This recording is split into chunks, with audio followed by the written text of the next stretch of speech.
نبينا وسيدنا المصطفى محمد وعلى آله وأصحابه أجمعين.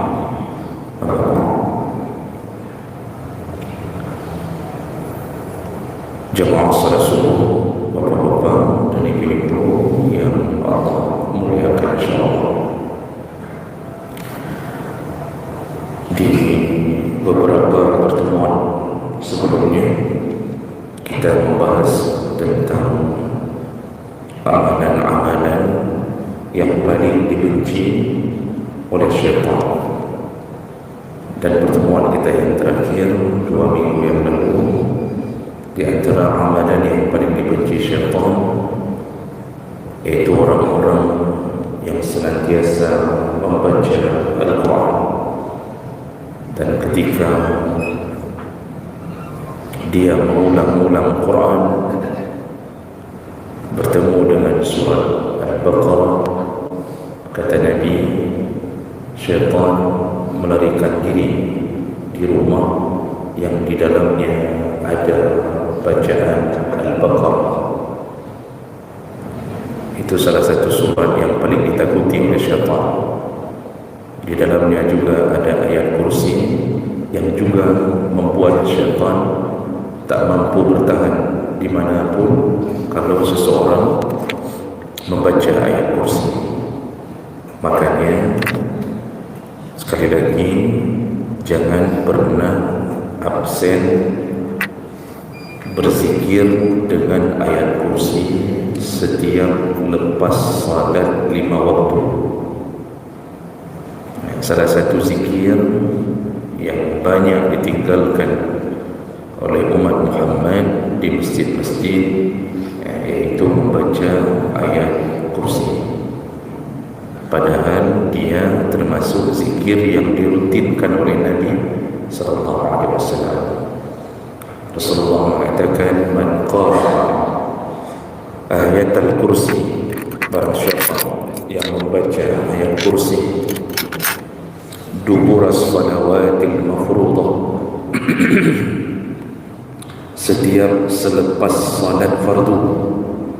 Barang siapa yang membaca ayat kursi setiap selepas ayat setelah salat fardu, selalu dia baca, rutin, istiqamah, lam tamna' bainahu wa bainal jannah illa al-maut, tidak ada yang bisa mencegahnya untuk masuk surga ketika dia mati. Begitu Nabi mengatakannya. Maka Bapak Ibu, walaupun imam tidak membaca karena menjaga waktu, yang kita makmum tetap usahakan selepas salat fardu baca ayat kursi. Itu salah satu ayat yang paling ditakuti syaitan. Sama seperti orang berlatih ilmu bela diri. Kalau tidak pernah latihan, tiba-tiba ketemu musuh, walaupun bergaya, tapi musuhnya tidak gentar. Tapi kalau sudah sering berlatih, ketemu musuh, nah di situ keluar sendiri ilmu bela dirinya. Kita baca ayat kursi ketika ketemu syaitan, padahal salat pun tidak ada. Kata syaitan, sesama syaitan tidak boleh saling mengganggu. Jadi makanya berlatih terus sampai meninggal dunia. InsyaAllah tidak ada janji Nabi yang diingkari. Baik, itu yang terakhir yang kita bahas. Mulai subuh hari ini kita masuk ke judul yang baru, yaitu kebalikannya, amalan-amalan yang paling disenangi oleh syaitan. Kemarin kita bahas tentang amalan-amalan yang paling dibenci oleh syaitan. Sekarang amalan atau perkara-perkara yang paling disenangi oleh syaitan. Bapak Ibu yang Allah muliakan. Jadi syaitan ini semenjak dikeluarkan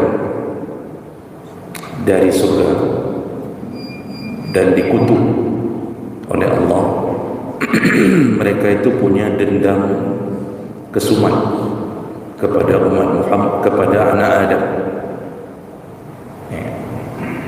Dan dendam ini dijadikan dendam turun-temurun.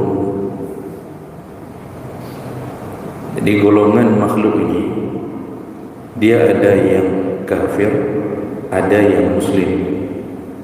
Kalau dalam surat Al-Kahfi disebutkan makhluk yang kita sebut syaitan, iblis, itu semuanya berasal dari satu golongan yang disebut dengan jin. Disebut dengan jin berasal dari kata jannah, ya jinnu, yang artinya tertutupi. Maka disebut dengan jin karena maksudnya makhluk jin ini tertutupi dari pandangan kita. Kita tak bisa melihatnya, tapi dia bisa melihat kita. Allah telah mengatakan, innahu yarakum huwa wa qabiluhu min haitsu la tarawnahum. Sesungguhnya syaitan atau jin bisa melihatmu, sedangkan engkau tak akan bisa melihatnya. Jadi jangan percaya sama dukun yang mengatakan bisa melihat jin. Jangan percaya dengan tipuan syaitan yang seakan-akan bisa dilihat oleh anak-anak yang dianggap punya kelebihan. Jadi di antara kebodohan yang terjadi, kalau ada anak-anak yang bisa melihat makhluk yang aneh, dianggap anak itu punya panca indera yang keenam, jadi dianggap punya kelebihan. Kalau sebutan modernnya disebut anak indigo. Padahal yang dia lihat itu adalah jelmaan-jelmaan daripada jin. Kita tidak akan pernah bisa melihat jin dalam bentuk aslinya. Dipastikan tidak akan pernah bisa lihat. Nanti waktunya di akhirat baru kita lihat. Dan kalau ada anak yang mengaku bisa melihat jin, berbicara dengan jin, lalu kita mengira itu punya kelebihan, sebaliknya dalam ilmu ru'yah, dia itu sebenarnya korban jin. Dia itu sebenarnya harus diru'yah. Tujuan apa jin membuat seakan-akan dia bisa dilihat oleh kelompok-kelompok tertentu, anak-anak tertentu? Tidak ada lain tujuannya, agar orang-orang mempercayai anak itu punya kelebihan, lalu mulai berobat kepadanya. Ujung-ujungnya satu kampung syirik semua. Bertambah lagi satu kecamatan, bertambah lagi dengan satu kabupaten. Ini hati-hati. Jadi jemaah Allah Subhanahu wa taala, makhluk yang berada di samping kita ini di setiap kita ini ada jin. Disebut oleh Nabi sallallahu jin qarin, menjadi pendamping kita, pendamping kalau dia jaga gedanya. Dia memang diizinkan Allah untuk terus-terusan berada di samping kita, di setiap kita, itu untuk menjatuhkan kita dengan dendam yang dibawa oleh nenek moyang. Nah, jadi jin itu nanti baru terbagi-bagi. Ada jin kafir.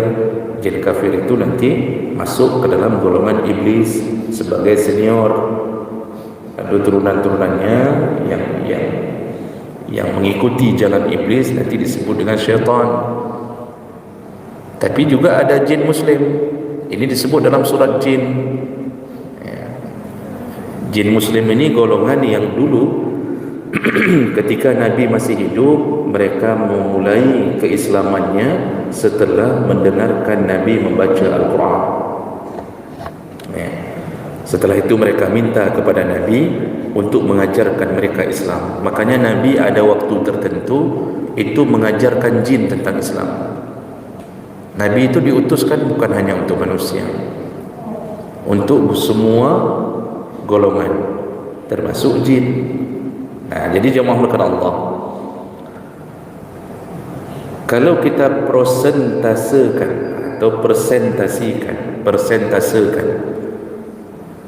tentu golongan ini lebih banyak dan hampir dominan mereka ini adalah golongan yang tersesat di dalam dendamnya. Mereka telah berikrar di hadapan Allah. Kata mereka, ini kata nenek moyangnya Iblis, falamma aghwaytani, ya Allah, karena engkau telah mengeluarkan aku dari surga,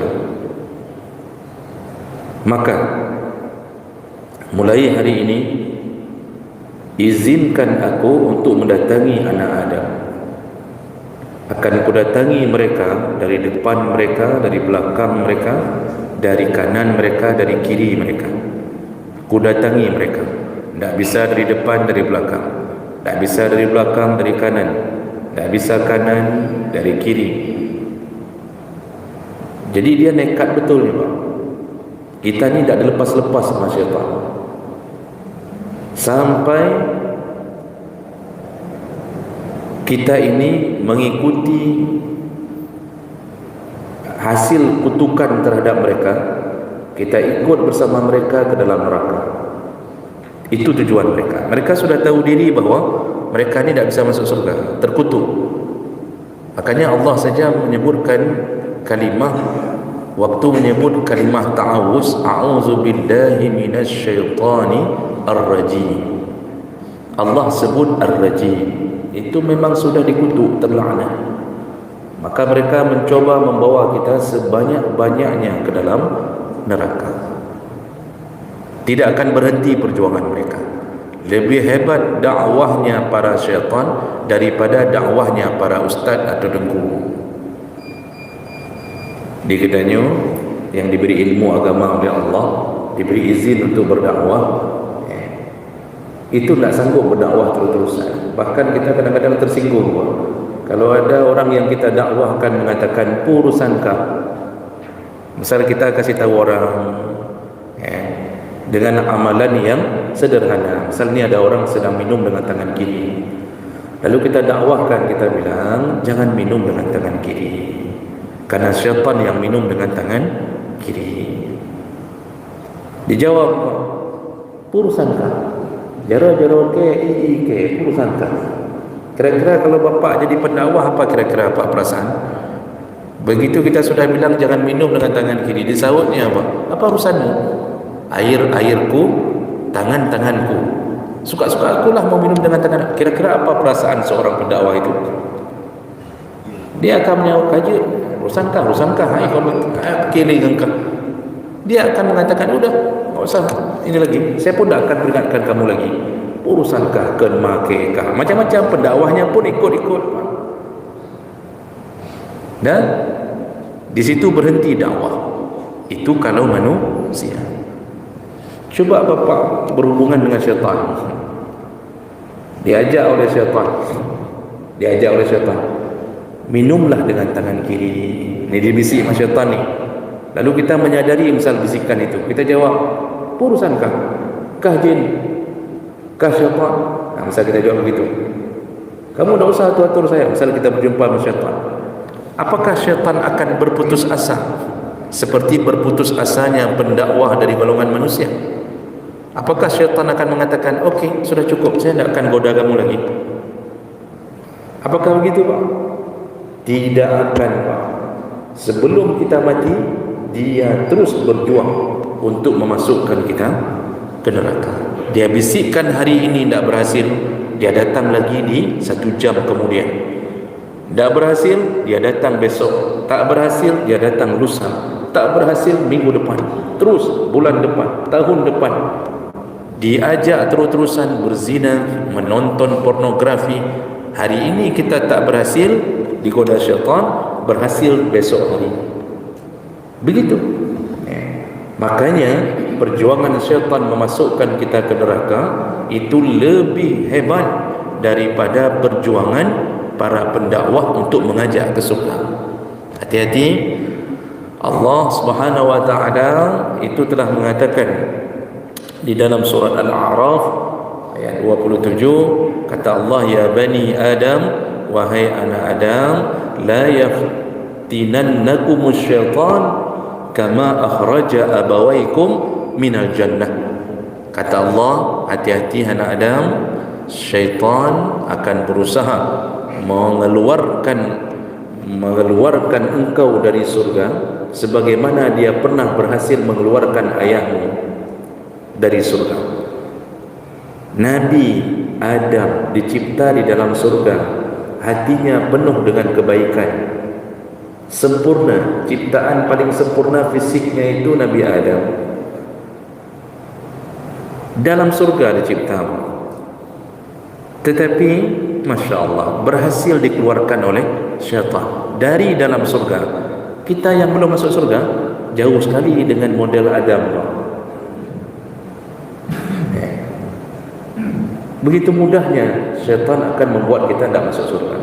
Oleh karena itu, hati-hatilah dengan bujuk rayu syaitan untuk membuat kita masuk neraka. Nah, di antara banyaknya tipu daya syaitan, banyak sekali pak jalan-jalannya, ya, makanya Allah menyebutkan khutuwatis syaitan. Apa yang paling dia incar? Apa yang paling dia targetkan? Karena targetnya ini target yang paling utama. Ini yang perlu kita ketahui. Kita tahu banyak tipu daya syaitan, banyak sekali. Cuma di antara banyak tipu daya syaitan, ada yang paling dia utamakan. Pokoknya kita diusahakan masuk ke situ. Dia senang betul kalau kita berada di dalam jebakan itu. Karena begitu mudah orang-orang yang akan masuk neraka melalui jebakan itu. Nah, makanya ada perkara-perkara yang paling disenangi oleh syaitan. Kita ambil waktu sedikit lagi, 5 menit lagi, untuk mengabarkan perkara pertama yang paling disenangi syaitan adalah kita ini diajak untuk bermusuhan sesama mukmin. Kita ini diajak oleh syaitan untuk jatuh ke dalam permusuhan. Allah Subhanahu wa taala menyebutkan dalam surah Al-Maidah,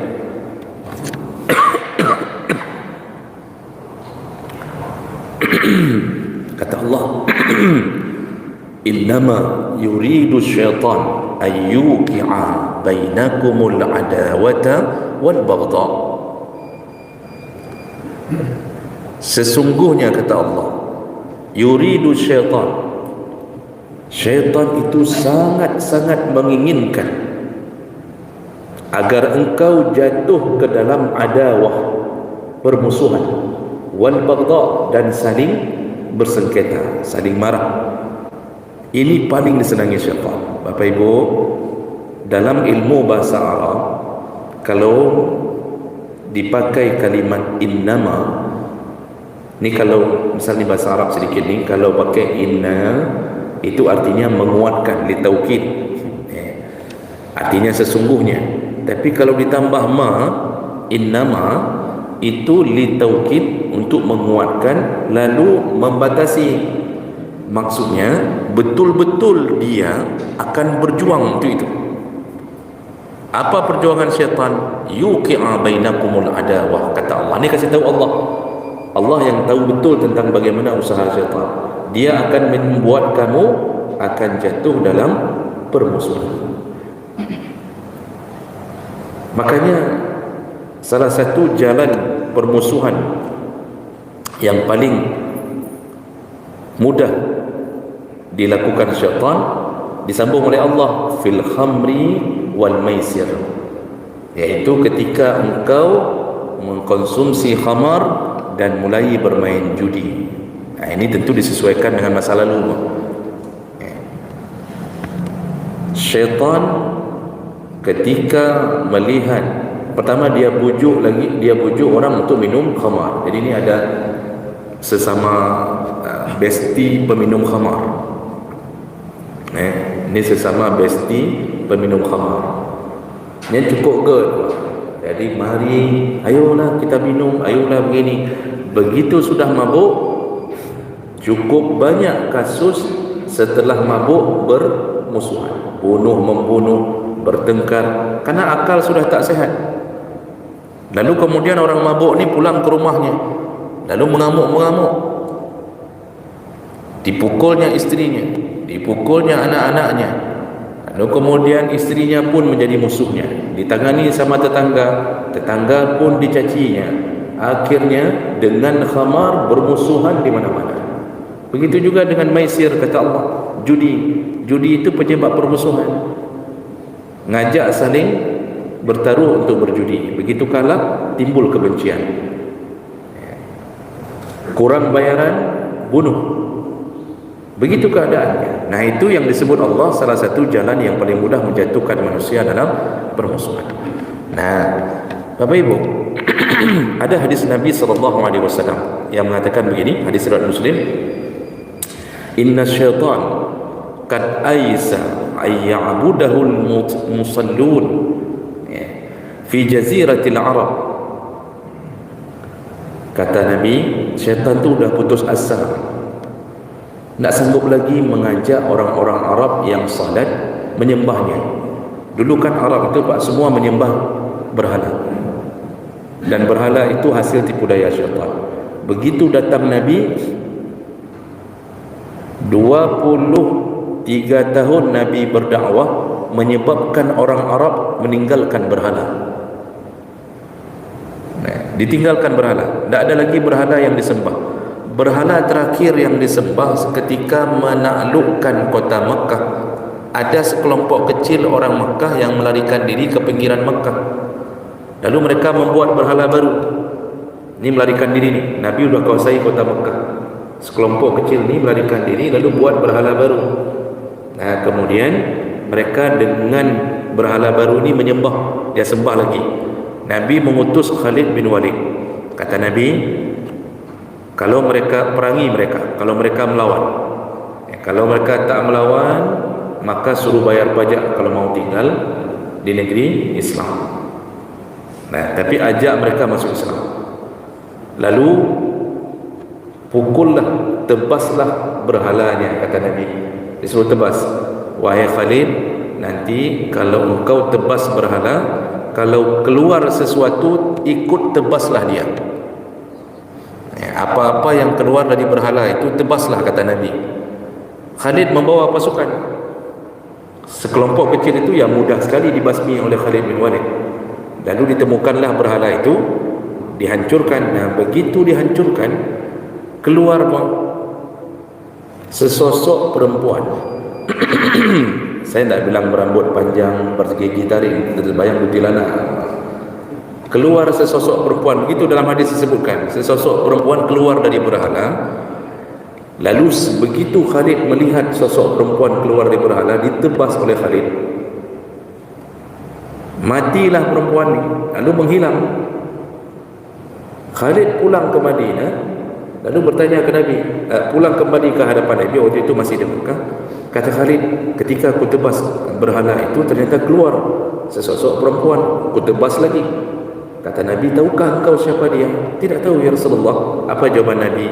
Itulah syaitan yang berada di dalam tubuh berhala. Mana Khalid? Khalid bin Walid Pak ngenje di dekat mana? Kalau Khalid sekarang kadang-kadang belum tentu kan. Jadi jemaah melakukan Allah, itu berhala terakhir yang dihabisi oleh setelah itu dah ada. Syaitan sudah putus asa, tidak tahu lagi bagaimana cara mengajak orang Arab untuk menyembah berhala. Tapi Nabi mengatakan di ujung hadis, walakin fit tahrish bainahum, tapi hati-hati, kata Nabi, kita tidak lagi menyembah berhala, tapi dia bisa membuat kita masuk ke dalam jebakan berikutnya. Apa dia?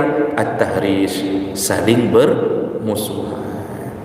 Maka Bapak Ibu, coba baca sejarah waktu masa Nabi, Masya Allah, ukhuwah Islamiyah kuat sekali. Asal ketemu sesama orang mukmin, Assalamualaikum. Kenal tak kenal, Assalamualaikum. Berpelukan, cintanya luar biasa kepada sama mukmin. Satu orang sakit dikunjungi ramai-ramai. Asal nama mukmin dibela dengan darah. Lalu muncul masa-masa Khulafa' Rasyidin, pertemanan luar biasa. Tidak ada cerita orang bertanya, Muhammadiyah apa NU ya? Ana apa? Kita ni mukmin, satu akidah. Perbezaan masalah agama ada mereka tu, tetap ada dalam fikih itu, tetap beda. Pandangan antara fulan dengan fulan ada yang beda, tapi atas nama mukmin tetap saling mencintai. Mulai diatur permusuhan di ujung pemerintahan Khulafa' Rasyidin di masa Ali bin Abi Thalib, gara-gara politik akhirnya terjadi perang besar-besaran antara Ali dengan Muawiyah. Bunuh-membunuh, bacok-membacok, dan perang Siffin. Sebelum itu Aisyah hampir-hampir berperang dengan menantunya sendiri, iaitu dengan Ali, dalam perang Waqi'atul Jamal. Kenapa? Ditanamkan permusuhan, kebencian, tapi berhasil ditangani karena iman mereka. Waktu Muawiyah berperang dengan Ali, itu betul-betul berperang. Jadi bacok-bacokan sama mukmin.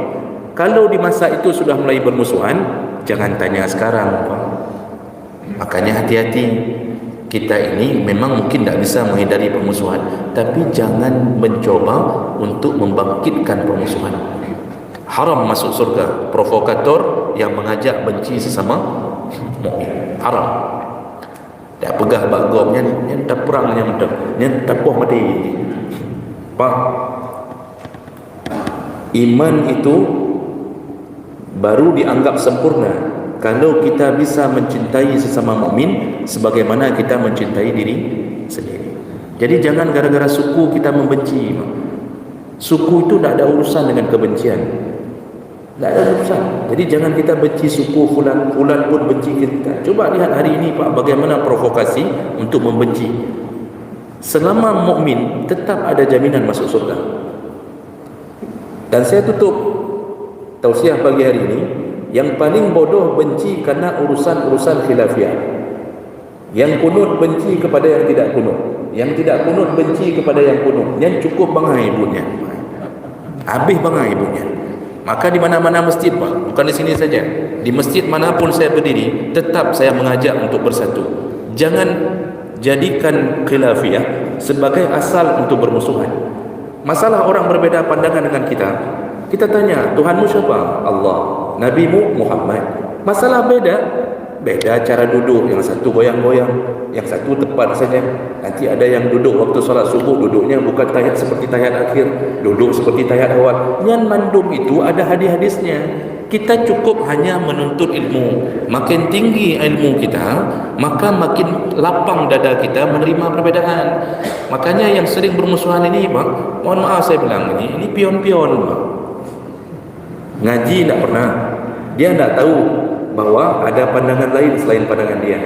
Kadang-kadang baru taubat umur 40, masuk ke kelompok tertentu, lalu pegah mandum kau bid'ah ke ni, bid'ah ke no. Habis kau salah mandum dalam neraka. Cuma dia yang masuk surga. Padahal kita dari kecil sudah salat. Dia baru salat umur 45 tahun. Hanya dengan mengikuti satu pengajian, dia benci kepada semua orang lain. Yang lainnya meh tak tampai. Jadi sebelum saya panas terus-terusan, saya cukupkan saja. Jadi janganlah bermusuhan dengan sesama kita. Tidak ada masalah masjid sana, masjid sini, tidak ada bermasalah dalam masalah itu.